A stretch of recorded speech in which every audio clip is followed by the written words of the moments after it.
Hello students, welcome back to my channel. After a long time I am restarting my videos, and in this video we are going to cover top 30 grammar questions which is frequently asked in your exam also. And class 10 students के लिए ये बहुत ही बेहतरीन video होने वाला है जो कि आपका ग्रामर सेक्शन को कवर करेगा। ठीक है, तो ध्यान से सुनेंगे और ट्राई करेंगे आप अपने से पहले वीडियो को पॉज करके इसको सॉल्व करने की कोशिश कीजिए, उसके बाद फिर आप आंसर में आ जाएंगे। ठीक है, तो without any wastage of time let's start our video. First जो क्वेश्चन आपको स्क्रीन में दिख रहा होगा, ही इज़ डैश यूरोपियन, इसमें ए एन द है ना, ये आर्टिकल का क्वेश्चन है। ए और एन होता है। मैं जो भी कॉन्सेप्ट इससे रिलेटेड है मैं साइड बाय साइड बताते चलूँगी, तो आप लोग बहुत ही ध्यान से सुनिएगा। ही इज़ डैश यूरोपियन, ए और एन क्या है हमारा indefinite article, okay, and the है हमारा डेफिनाइट आर्टिकल। तो यहाँ पर तो द आएगा नहीं, या तो ए आएगा या तो एन आएगा। इसमें बहुत सारे बच्चों का कन्फ्यूजन होता है। उन लोग देखते हैं कि ई से ये जो वर्ड है यूरोपियन, ई से स्टार्ट हो रहा है, मतलब ई हमारा एक वावल है, और उन लोग डायरेक्टली लगा देते हैं an, but this is wrong. Okay, European में हम लोग जब आर्टिकल ए या एन का यूज़ करते हैं तो हम साउंड को देखते हैं, वर्ड का हम साउंड को देखेंगे।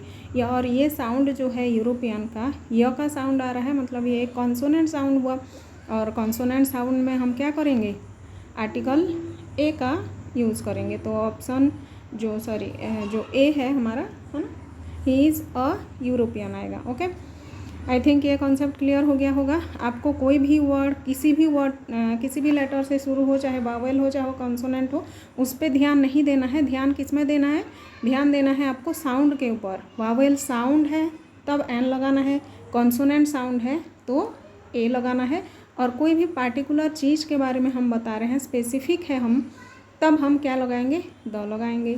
Okay, now move to question number 2। I have not got dash friends, इसमें है सम, मच और एनी। ठीक है, अब पहले ना जो ऑप्शंस रहते हैं उसको एलिमिनेट करने की कोशिश करना है। जैसे कि मैं यहाँ पर मच को एलिमिनेट कर रही हूँ, क्यों, क्योंकि मच हमारा अनकाउंटेबल नाउन से पहले यूज होता है, और यहाँ पर जो हमारा फ्रेंड्स है ये हमारा काउंटेबल नाउन है। तो काउंटेबल में हम सम भी लगा सकते हैं और एनी भी लगा सकते हैं, लेकिन यहाँ पर मैं सम को भी एलिमिनेट करूँगी। क्यों, क्योंकि सम हमारा पॉजिटिव सेंटेंस में यूज़ होता है, एनी जो है वो हमारा नेगेटिव और इंट्रोगेटिव सेंटेंस में यूज होता है, और जो हमारा क्वेश्चन में सेंटेंस है that is a negative one, so we are using any here. Okay, तो any will be our correct option. Now move to question number 3। He has dash hope to get success, इसमें भी आप आसानी से दो option को हटा सकते हैं, फ्यू और ए फ्यू को। क्यों, क्योंकि होप जो है वो हमारा अनकाउंटेबल नाउन है, और अनकाउंटेबल के साथ फ्यू और फ्यू वाला कॉन्सेप्ट आता ही नहीं है ना, तो एक ही ऑप्शन बचता है हमारा लिटिल, तो लिख देंगे हम he has little hope to get success. I think ये जो कॉन्सेप्ट है वो क्लियर होता चल रहा होगा आपको ये वीडियो के माध्यम से। Now move to question number 4। Rajeshwari has been using this cycle dash 2018, और यहाँ पर सिंस और फॉर का कॉन्सेप्ट है, और सिंस हमारा होता है पॉइंट ऑफ टाइम के लिए, और फॉर हमारा यूज़ होता है एक ड्यूरेशन के लिए, और यहाँ पर 2018 हमारा एक पॉइंट ऑफ टाइम है, इसलिए हम यहाँ पर सिंस लगाएंगे। तो क्या हो जाएगा, Rajeshwari has been using this cycle since 2018। Okay, next question. You may come dash you like, तुम आ सकते हो अगर तुम चाहो तो। ठीक है, तो अगर का कॉन्सेप्ट आ रहा है, अगर का सेंस आ रहा है, तो अगर को हम इंग्लिश में क्या बोलते हैं, इफ़ बोलते हैं, तो definitely if will be our answer. Okay, next question. No I don't want dash book, देखो फिर से वही कॉन्सेप्ट आ गया। बुक हमारा काउंटेबल नाउन है, और यहाँ पर सेंटेंस को ध्यान देना है, सेंटेंस नेगेटिव या इंट्रोगेटिव जा रहा है तो आपको एनी का यूज़ करना है। ठीक है, जैसे प्रीवियस एक सेंटेंस था ना नेगेटिव वाला, वैसे ही ये भी है, तो यहाँ भी हम एनी का यूज़ करेंगे। Next, they are not happy because dash food is left with them, यहाँ फिर से वही कॉन्सेप्ट आ गया। फूड हमारा अनकाउंटेबल है, अनकाउंटेबल के साथ फ्यू या ए फ्यू या द फ्यू किसी का भी यूज़ नहीं होता है, तो बचता हमारा वन ही ऑप्शन, दैट इज़ लिटिल। तो आंसर हो जाएगा they are not happy because the food is little food is left with them. Okay, next question, I reach home dash 6 PM every day. यहाँ पर बहुत सारे बच्चे कंफ्यूज हो जाएंगे, 6 PM हमारा पार्टिकुलर स्पेसिफिक टाइम है, तो यहाँ पर सीन्स लगाना चाहिए, बट ऐसा नहीं है। जब भी सीन्स और फॉर का कॉन्सेप्ट होता है या तो परफेक्ट होगा या तो परफेक्ट कंटिन्यूअस टेंस में होना चाहिए।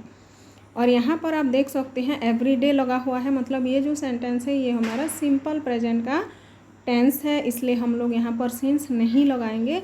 यहाँ पर क्या लगा देंगे, एट लगा देंगे, क्योंकि स्पेसिफिक टाइम के बारे में ये डेली रूटीन में बात हो रही है। ठीक है, तो यहाँ पर सीन्स नहीं आएगा, क्या आएगा, एट आएगा। Okay, next question, I have dash 1 rupees note. मेरे पास एक 1 रुपये का नोट है, मतलब यहाँ पर भी व का साउंड आ रहा है, that is A consonant sound, और कॉन्सोनेंट साउंड से पहले हमारा क्या होता है, अ यूज होता है। ठीक है, next, I went to this home dash I didn't meet him. मैं वहाँ पर गई तो थी लेकिन उनको मिली नहीं, तो लेकिन का सेंस आ रहा है, तो लेकिन मतलब क्या होगा, बट आ जाएगा। Next, how dash money you want. यहाँ पर भी बहुत बच्चे कंफ्यूज हो जाते हैं और मैनी भी लगाने की संभावना यहाँ पर है, बच्चों से गलती हो जाती है, लेकिन यहाँ पर कन्फ्यूजन नहीं होना है बच्चों। आपको मनी हमारा क्या है, मनी हमारा अनकाउंटेबल नाउन है। ज़्यादातर बच्चों को लगता है, उन लोग कन्फ्यूज रहते हैं कि मनी को तो गिन सकते हैं हम, बट जो हम गिनते हैं वो दैट इज़ रुपी एंड पैसे, 1 रुपये 2 रुपये 3 रुपये ऐसे गिनते हैं, हम मनी को गिन नहीं सकते। मतलब मनी हमारा अनकाउंटेबल नाउन है, और अनकाउंटेबल नाउन से पहले मच का यूज़ होता है। Okay, next question, Raju is dash only son of mister Sinha. यहाँ तो देख के ही पता चल रहा है, तो राजू एकलौता बालक है मिस्टर सिन्हा के, तो मिस्टर सिन्हा के स्पेसिफिक बालक के बारे में बात की जा रही है जो कि एकलौता है, तो इसलिए ओनली से पहले हमेशा द का यूज होता है। तो आप लोग लिख देंगे Raju is the only son of mister Sinha. Okay, next question, I have dash friends. Friends देख के पता चल रहा है, और आपको सेंस भी समझना है। फ्रेंड्स के साथ ऑफ यू भी जा सकता है, फ्यू भी जा सकता है, द फ्यू भी जा सकता है, लेकिन इन जनरल सेंस में अगर हम बात करें, मेरे कुछ दोस्त हैं, है ना, हम ऐसे बोलते हैं ना, मेरे कुछ दोस्त हैं, तो कुछ के लिए हम क्या लगाएंगे, ऑफ यू लगाएंगे। फ्यू लगा देंगे तो ना के बराबर दोस्त है। ठीक है, तो नेगेटिव में हमको नहीं जाना है, I have a few friends लिख देंगे। Next question, my brother has been living this house dash 40 years. फिर से सिंस और फॉर का कॉन्सेप्ट आ गया, और 40 ईयर्स एक ड्यूरेशन है, इसलिए हम लोग किस में जाएंगे, फॉर के साथ जाएंगे। ठीक है, my brother has been living this house for 40 years.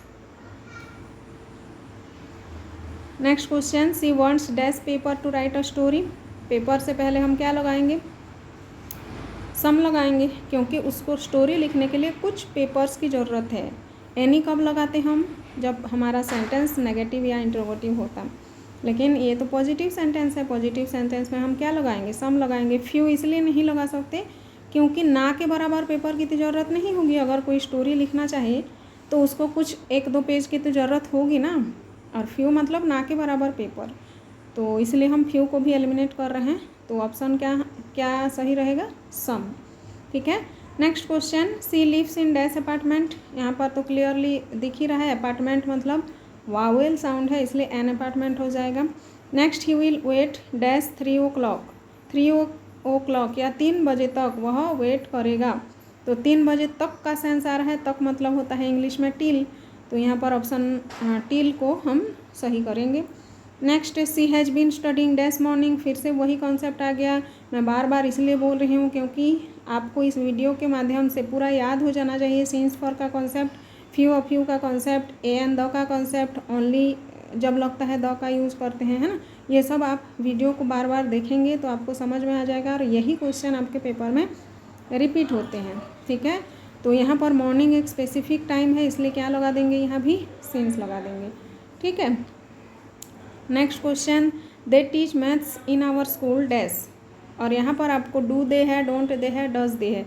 यहाँ पर आपको ये जो क्वेश्चन है ना बच्चों, ये क्वेश्चन टैग से रिलेटेड है। क्वेश्चन टैग का क्वेश्चन पूछा गया है। क्वेश्चन टैग आप लोग अगर कमेंट करेंगे तो मैं अलग से एक वीडियो बनाऊंगी क्वेश्चन टैग के ऊपर, और वहाँ पर हम बहुत सारे क्वेश्चंस का जो है वो प्रैक्टिस करेंगे, ठीक है। और इस वीडियो में मैं क्वेश्चन टैग के बारे में बताते जाऊंगी ना डिटेल्स में, तो ये वीडियो बहुत लंबा हो जाएगा। तो आपको ध्यान में रखना है, जब भी क्वेश्चन टैग का क्वेश्चन पूछा जाता है ना, तो सेंटेंस अगर हमारा पॉजिटिव है तो टैग नेगेटिव में जाएंगे, और यहाँ पर एक ही टैग हमको नेगेटिव दिख रहा है, दैट इज़ डोंट दे, ठीक है। तो यहाँ पर ऑप्शन सही हो जाएगा don't they. Next question, he jumped dash the river, यहाँ पर आएगा इनटू द रिवर। क्यों इनटू हम कब यूज़ करते हैं? जब हमारा medium of change of medium होता है, मतलब मीडियम में जब चेंज आता है, जैसे ही jumped into the river, river में वो कूद गया, ठीक है। तो पहले वो क्या कहाँ था? रिवर के बाहर था, फिर कूदने के बाद वो रिवर के अंदर हो गया ना, तो पहले आउट था फिर इन हुआ, ठीक है। तो इसलिए हम क्या बोलेंगे उसको? Into. Next question, the train is dash hour late, यहाँ पर भी फिर ए एन द का कॉन्सेप्ट आ गया। हम आवर को कैसे प्रोनाउंस करते हैं? अ से शुरू करते हैं, अ हमारा क्या है? एक वावेल साउंड है, इसलिए एन आवर लेट हो जाएगा। Next, the teacher were standing dash the students, यहाँ पर बिटवीन और एमंग का कॉन्सेप्ट आ रहा है बच्चों। एमंग जब भी आप यूज़ करेंगे बहुतों के बीच होगा, और बिटवीन जब भी यूज़ करेंगे दोनों के बीच होगा। और यहाँ पर जो सेंटेंस दिया हुआ है, स्टूडेंट्स मतलब बहुत सारे स्टूडेंट्स होंगे, उनके बीच टीचर खड़े हुए थे, ठीक है। तो बहुतों के बीच मतलब क्या कहाँ हम क्या यूज़ करने वाले हैं? एमंग का यूज़ करने वाले हैं, ओके। नेक्स्ट क्वेश्चन, सी gave me dash books today, वह मेरे को कुछ बुक्स दिया है ना, तो कुछ बुक्स के लिए हम क्या करेंगे? सम का यूज़ करेंगे। वैसे तो लिटिल को हटा सकते थे, क्योंकि लिटिल जो है वो हमारा अनकाउंटेबल नाउन के साथ यूज होता है, लेकिन बुक्स यहाँ पर क्या है? काउंटेबल है, इसलिए हम तो लिटिल को ऐसे ही हटा देंगे, और एनी को भी हटा देंगे, क्योंकि जो हमारा सेंटेंस दिया गया है वो हमारा पॉजिटिव सेंटेंस है, इसमें नेगेटिव इंट्रोगेटिव की बात ही नहीं है, इसलिए हम एनी को भी हटा देंगे। तो बचा कौन सा ऑप्शन? सम, ठीक है। नेक्स्ट है, work hard dash you should fail, ऐसा जब भी क्वेश्चन आएगा यू शुड फेल, है ना, मतलब ये जो कॉन्सेप्ट है ये लेस्ट के साथ यूज होता है। जहाँ भी आपको शुड दिखेगा ना, तो उससे पहले लेस्ट का यूज करना है, और इसका मतलब है वर्क हार्ड, यानी कि कड़ी मेहनत करो, अन्यथा तुम फेल हो जाओगे, ठीक है। तो अन्यथा के सेंस में हम लेस्ट का यूज करते हैं, और भी हो सकता था, ठीक है, लेकिन यहाँ पर यू शुड फेल है ना, तो least will be the appropriate answer, most appropriate answer, okay. Next question, the old man died dash malaria, यहाँ पर भी एक कॉन्सेप्ट है, ये फिक्स्ड प्रीपोजिशन के अंदर आता है, और कोई भी किसी भी प्राणी का अगर मृत्यु हो जा रहा है, वो डाई मतलब वो ख़त्म हो जा रहा है ना किसी भी बीमार से, तो उसके साथ हमेशा हम ऑफ का यूज़ करते हैं। अगर वो बीमार से ग्रसित है तो हम सफरिंग फ्रॉम करते हैं, लेकिन जो उसका मृत्यु हो जा रहा है तो उसमें हम डाइड ऑफ करते हैं, ठीक है। Next question, there is not dash milk in the pot, यहाँ पर हो जाएगा ऑप्शन एनी, है ना, क्योंकि यहाँ पर यहाँ पर एनी भी हो सकता था, लेकिन मिल्क हमारा क्या है? There is not dash milk in the pot, pot में ज़्यादा मिल्क नहीं है, तो ज़्यादा के सेंस आ रहा है, इसलिए मच के साथ हम जाएंगे। एनी भी हमारा सही हो सकता था, अगर मच ऑप्शन नहीं होता तो हम एनी के साथ जाते, ठीक है, लेकिन मच हमारे ऑप्शन में है अवेलेबल, तो हम मच के साथ जाएंगे। There is not much milk in the pot, okay. Next, he is dash best boy in our school, ये भी मोस्ट फेवरेट क्वेश्चन है, आपके एग्ज़ाम में बहुत बार पूछा गया है। और बेस्ट, जहाँ भी सुपरलेटिव डिग्री, बेस्ट हमारा कौन सा डिग्री है? एडजेक्टिव का सुपरलेटिव है, और जहाँ भी सुपरलेटिव डिग्री दिखेगा ना, जैसे स्मॉलेस्ट, बिगेस्ट, लार्जेस्ट, बेस्ट, है ना, मोस्ट इंटेलिजेंट, तो वहाँ उससे पहले हमेशा डेफिनाइट आर्टिकल द का यूज़ होता है, ठीक है। तो यहाँ पर ऑप्शन द के साथ हम जाएंगे। Next, Amar was talking on phone dash I arrived, देखो यहाँ पर व्हेन एंड वाइल का कॉन्सेप्ट है, और एक बात मैं बता दूं, व्हेन कब यूज़ होता है? जब हमारा जो सेंटेंस है ना, दोनों तरफ एक मतलब डैश से पहले एक सेंटेंस है, डैश के बाद एक सेंटेंस है। डैश के पहले जो सेंटेंस है वो लॉन्ग टर्म वाला सेंटेंस है, और डैश के बाद जो सेंटेंस है वो शॉर्ट टर्म वाला है। तो जब भी ऐसी सिचुएशन आता है तो हम व्हेन का यूज़ करते हैं, और अगर दो सेंटेंस लॉन्ग टर्म वाला है तो हम क्या करेंगे? वाइल का यूज़ करेंगे, ठीक है। तो यहाँ पर हमारा सही ऑप्शन हो जाएगा when. Amar was talking on phone when I arrived. Okay. Dash the speech ended he went to meet him, ये भी हमारा शॉर्ट टर्म की बात हो रही है, इसलिए व्हेन के साथ जाएंगे। When the speech ended he went to meet him. Okay. Next, Sanskrit is dash difficult language. Sanskrit जो है वो एक डिफ़िकल्ट लैंग्वेज है। एक का सेंस आ रहा है यहाँ पर, डिफ़िकल्ट हमारा कॉन्सोनेंट साउंड दे रहा है, इसलिए और डिफ़िकल्ट लैंग्वेज हो जाएगा। ठीक है। Next, they don't know her, they don't know her, ये भी हमारा क्वेश्चन टैग का है। ठीक है। तो ऊपर में जब मैं एक क्वेश्चन टैग का क्वेश्चन करवा रही थी तब बताई थी ना कि सेंटेंस को देखना है। सेंटेंस हमारा अगर पॉजिटिव है तो टैग नेगेटिव होगा, सेंटेंस हमारा नेगेटिव है तो टैग पॉजिटिव होगा। तो यहाँ पर जो सेंटेंस दिया गया है वो तो नेगेटिव सेंटेंस है, तो हम पॉजिटिव टैग लगाएंगे डू दे। ठीक है। नेक्स्ट और last question, is there dash new student in the class. तो यहाँ भी हमारा सेंटेंस जो है वो इंट्रोगेटिव सेंटेंस है, इसलिए हम एनी के साथ जाएंगे। तो is there any new student in the class. ठीक है। तो ऐसे करके हम 30 क्वेश्चंस इस वीडियो में कवर कर लिए हैं। और आप लोग ज़रूर कमेंट करना अगर आपको कोई भी कॉन्सेप्ट क्लियर नहीं हो पाया इस वीडियो के थ्रू, या और आप कौन सी टॉपिक में वीडियो देखना चाहते हैं। ठीक है। तो वीडियो को अच्छे से देखना है, आपको कॉन्सेप्ट समझना है और अच्छे से तैयारी करके जाना है। ठीक है स्टूडेंट्स, और वीडियो अगर पसंद आए तो don't forget to like, subscribe and share my channel. Thank you.